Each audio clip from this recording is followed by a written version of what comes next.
Visiting Istanbul for 5 days? Let us show you what you need to see. Welcome to Istanbul, Turkey, a city where East meets West, history meets modernity, and every corner tells a story. Here's how to spend 5 incredible days exploring this timeless Turkish gem.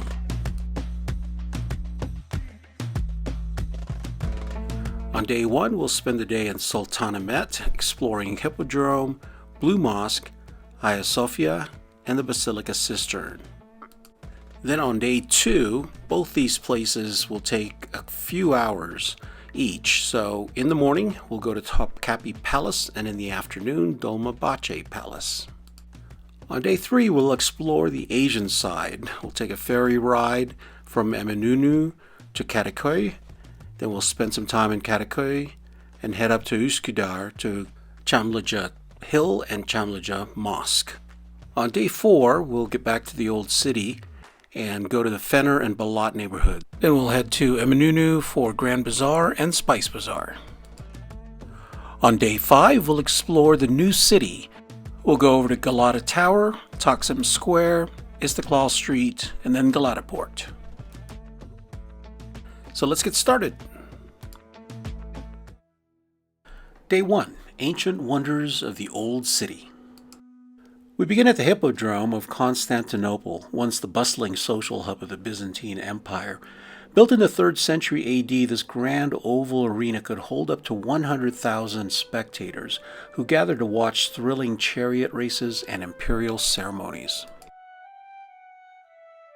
Though only fragments of the original structure remain, you can still see the obelisk of Theodosius, brought from Egypt over 3,500 years ago, the serpent column, a trophy from ancient Greece, and the walled obelisk, a silent sentinel to centuries past. Standing here, it's easy to imagine the thunder of hooves, the roar of the crowd, and the glory of Constantinople in its heyday.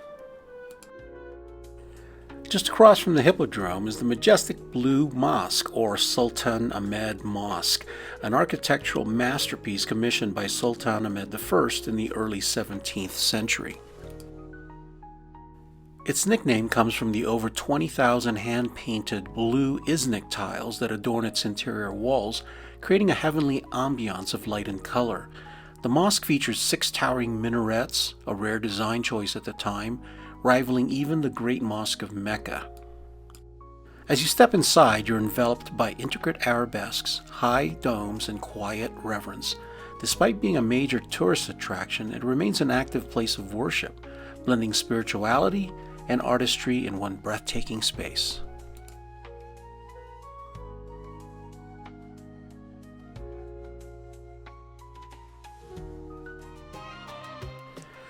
Next is the Hagia Sophia, one of the most awe-inspiring buildings in the world. Originally built as a Christian basilica by Emperor Justinian in 537 AD, it held the title of the world's largest cathedral for nearly 1,000 years. Its massive dome, a marvel of engineering, seems to float effortlessly above the central nave, supported by hidden architectural genius. Over the centuries, Hagia Sophia transitioned from a church to a mosque after the Ottoman conquest in 1453, then to a museum, and now functions as a mosque once again. Inside you'll find shimmering Byzantine mosaics depicting Jesus, Mary, and the saints alongside Islamic calligraphy, a rare and beautiful harmony of the two great civilizations under one roof.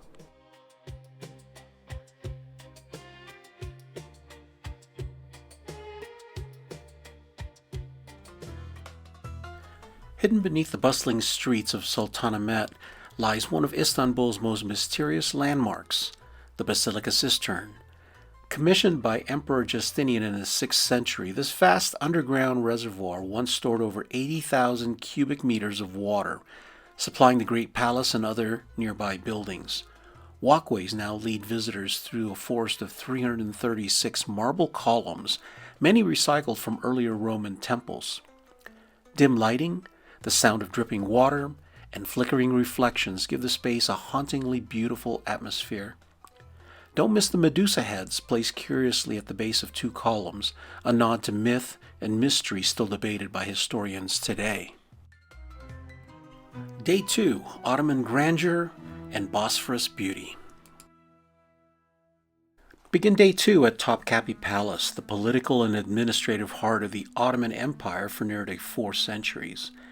Constructed shortly after the conquest of Constantinople in 1453, this sprawling palace complex once housed generations of sultans, their families, courtiers, and elite guards.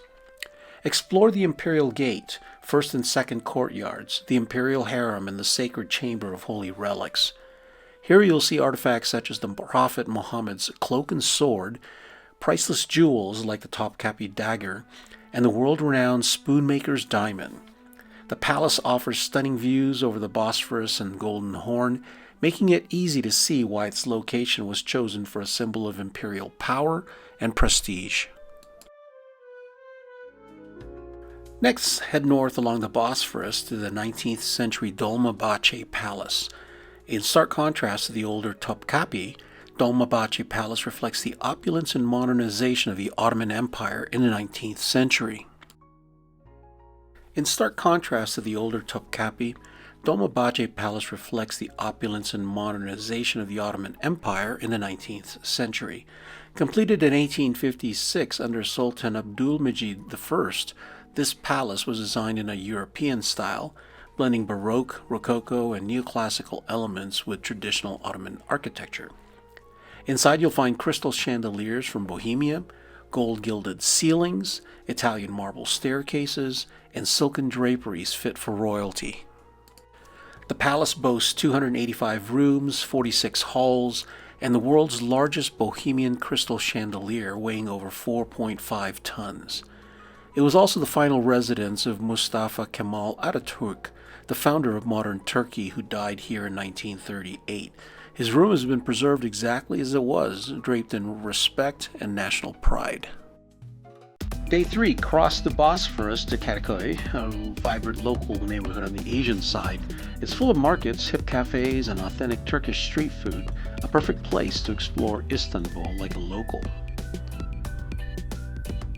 First stop is Kebapçı Iskender, home of the original Iskender, lamb and sheep kebab.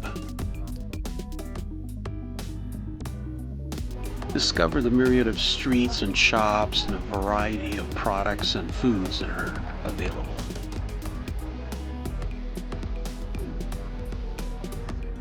And check out some of the quaint building exteriors. Step into a pickle shop and try the variety of pickle juices.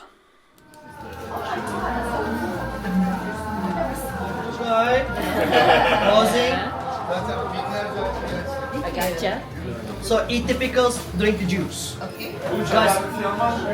Ha? Ali gelecek ha. Benden sonra gelecek. Learn about and try some of the varieties of olives in Turkey. Try midyeci, or stuffed mussels. Ah, yeah. Let's eat. And try some grilled lamb intestine, kokoreç. On the plate. You can have beef intestines as well. Cheaper option, but not popular. I don't recommend it. It's not that good. Next stop, Üsküdar. From here, we're going to head up to Çamlıca Hill for panoramic views of the city stretching across 2 continents. The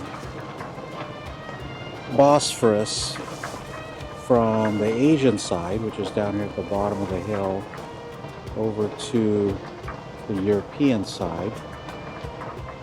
And a little tower over there on the left that's got an interesting design on the building itself. I'm not sure. Pro tip for you, we later found out that that's called Çamlıca Tower, and it's actually a tower that you can pay to go up to the top. And from what we see of the pictures, it is a wonderful view, and we wish we would have gone up there. It's basic paving. Yeah, it's got a design did a on nice it. design. White and gray cobblestones.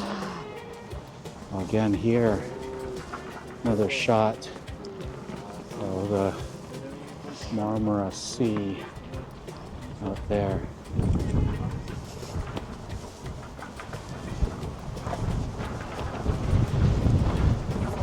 Woo, really windy today.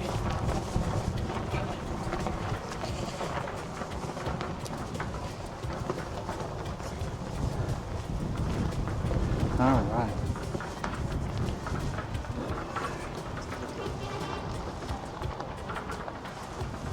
Well, I can see quite a bit of Kadikoy.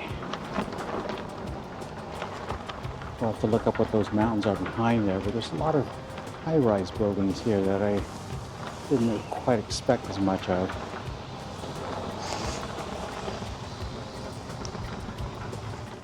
Finish your day at Çamlıca Mosque, the largest mosque in Turkey. Opened in 2019, it combines modern aesthetics with traditional Ottoman architecture and can hold over 60,000 worshippers.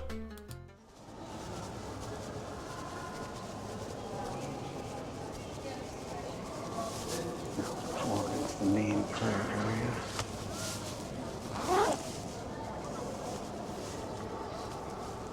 You really see how vast this is. It's maybe kind of hard to tell on video how the scale of it is.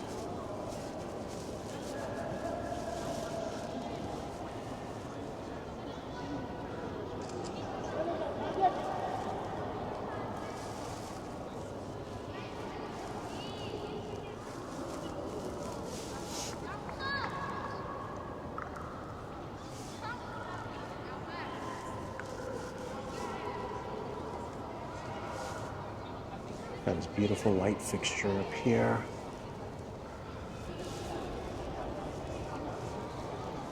It's really nice, not so crowded here like other places. It's so beautiful. So what do you think? I think it's incredible. The building, the feel in here, it's incredible.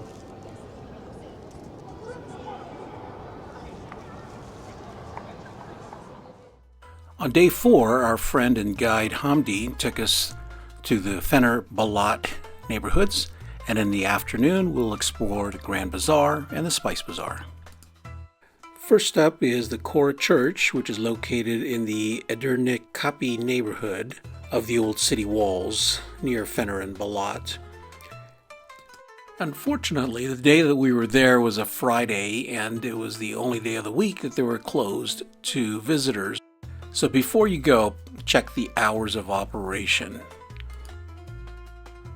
The structure we see today dates mainly from the 11th century. After the Ottoman conquest, the church was converted into a mosque in the 16th century. In the 20th century, it was secularized and became a museum in 1945, and in recent years it's been converted into a functioning mosque, but its Byzantine artworks remain accessible to visitors. Driving around Fener, you can see a lot of streets with many of the multicolored houses.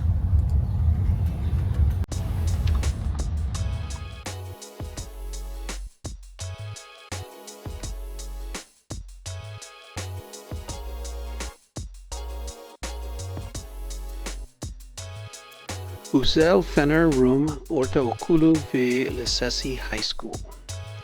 The Red Castle. Locally nicknamed Kırmızı Okul, or Red School, due to its distinctive red brick facade, the building resembles a castle and is a prominent feature of the Fener skyline. Constructed between 1881 and 1883, designed by Greek architect Konstantinos Dimadis, the large dome atop the building houses an observatory used for astronomy classes, featuring a significant antique telescope. Okay, we're coming down from that high school. It's a very steep road walking down here, but there's a lot of tourists here, so it's kind of a well-known area here in Balat. So yeah, you see a lot of people walking around.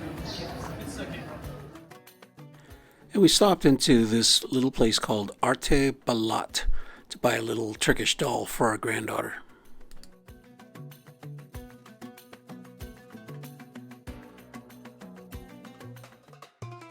Next up, a short distance away, we headed to the Bulgarian St. Stephen's Church. Often called the Bulgarian Iron Church, it's a unique and visually striking 19th century Orthodox church located in the Balat district. It is one of the world's few surviving prefabricated cast iron churches and an important symbol of the Bulgarian Orthodox Christian heritage in the city.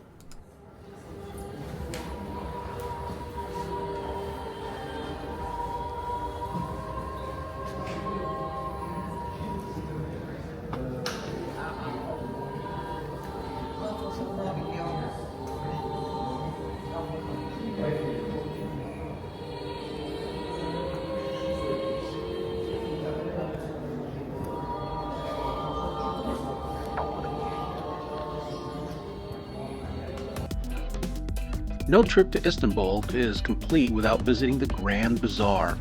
Dating back to 1461, the Grand Bazaar is one of the oldest and largest covered markets in the world, with over 4,000 shops and 60-plus streets under one roof. We managed to only walk through several streets and pass by about 100 shops. There's just so much here. Be prepared to be approached by almost every shop employee to get you into their shop.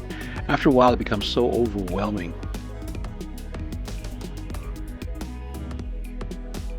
Shopkeepers are so friendly, don't feel obligated to step into every store or buy anything. Don't be afraid to negotiate on price, it's expected.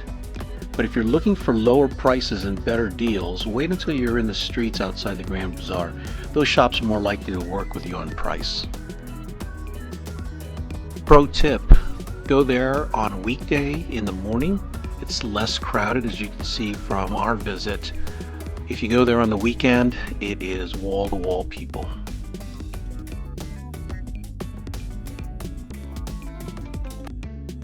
Finally, we explore the Spice Bazaar, a fragrant wonderland of saffron, Turkish delight, dried fruits, and teas. It's been enchanting visitors since the 17th century. Built in 1664, the Spice Bazaar was originally part of the new mosque complex and funded by taxes from Egypt, hence its nickname, the Egyptian Bazaar. The Spice Bazaar is about 85 to 90 shops along 3 internal passages, so it's much smaller than the Grand Bazaar. But also be prepared to be inundated with people trying to get you into their shops. Although we think we passed by at least half of the shops, we only went into a few of them. Just like what we said about the Grand Bazaar, you'll find better deals in the streets just outside the Spice Bazaar.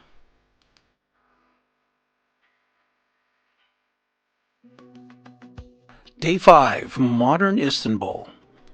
From Eminönü, we'll cross the Galata Bridge to head over to Galata Tower. From there, we'll go over to Taksim Square, Istiklal Street, and then Galataport. A few days ago, Cecilia ran the Istanbul Half Marathon, where they crossed the Galata Bridge and back. I can't believe I ran on this. Did you run on the right side and then come down this right side? Yes, Yeah. we ran on that way, but we stayed on the road the whole time. And there were people walking. Now we're on the north end of the Galata Bridge, and you'll see the Galata Tower up there in the distance. That's where we're heading today.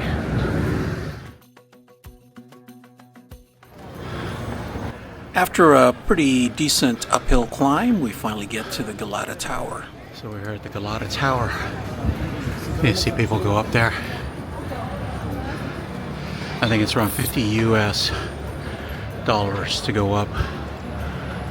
Look around, come down. We're not going to do that today. So the tower.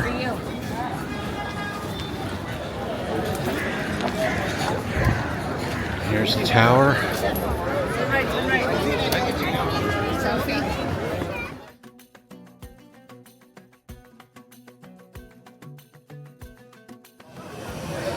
So there you can see behind us the Galata Tower. Yeah. From here, it's about a mile to Taksim Square, and we're heading there next. Taksim Square is considered the modern heart of Istanbul and is often the site of national celebrations, public gatherings, protests, and cultural events. At the center of the square stands the Monument of the Republic, Unveiled in 1928, it commemorates the founding of the Turkish Republic in 1923 and features statues of Mustafa Kemal Atatürk, Turkey's first president and founder. Taksim Square is the starting point of Istiklal Caddesi, or Istiklal Street, a famous pedestrian shopping street lined with boutiques, cafes, and historic buildings. But on this street here, you've got different stores. Some are recognizable, some are just local stores here that sell some of the big name brands.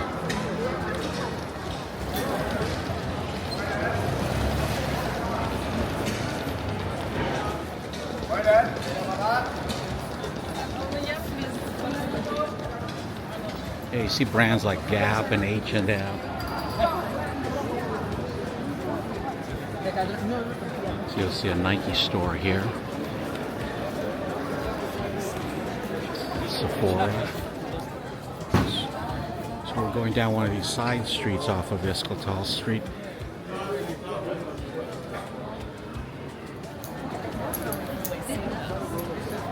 Still continuing to head south on. From the southern end of Istiklal Street to Galataport, it's about a mile, and we're heading there next. End your day at Galataport, a stylish waterfront district perfect for dining and relaxing by the sea, with a view of the majestic Bosphorus. So there's this glass sculpture of Apollo, 12 tons, right here on the Galataport. Restaurants up here as we approach the cruise ship.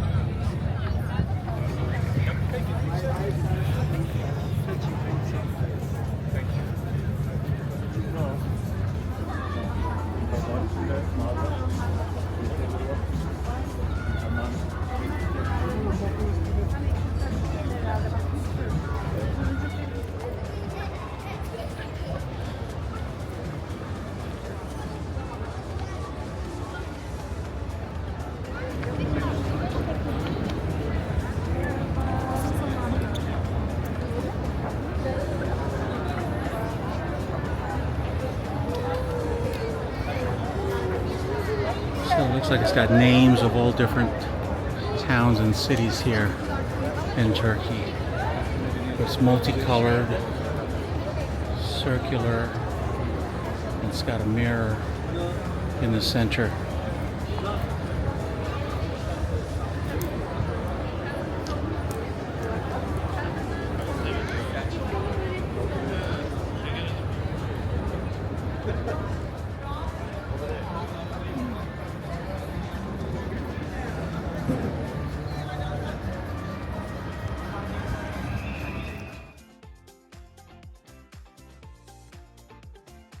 We're almost back in Eminönü.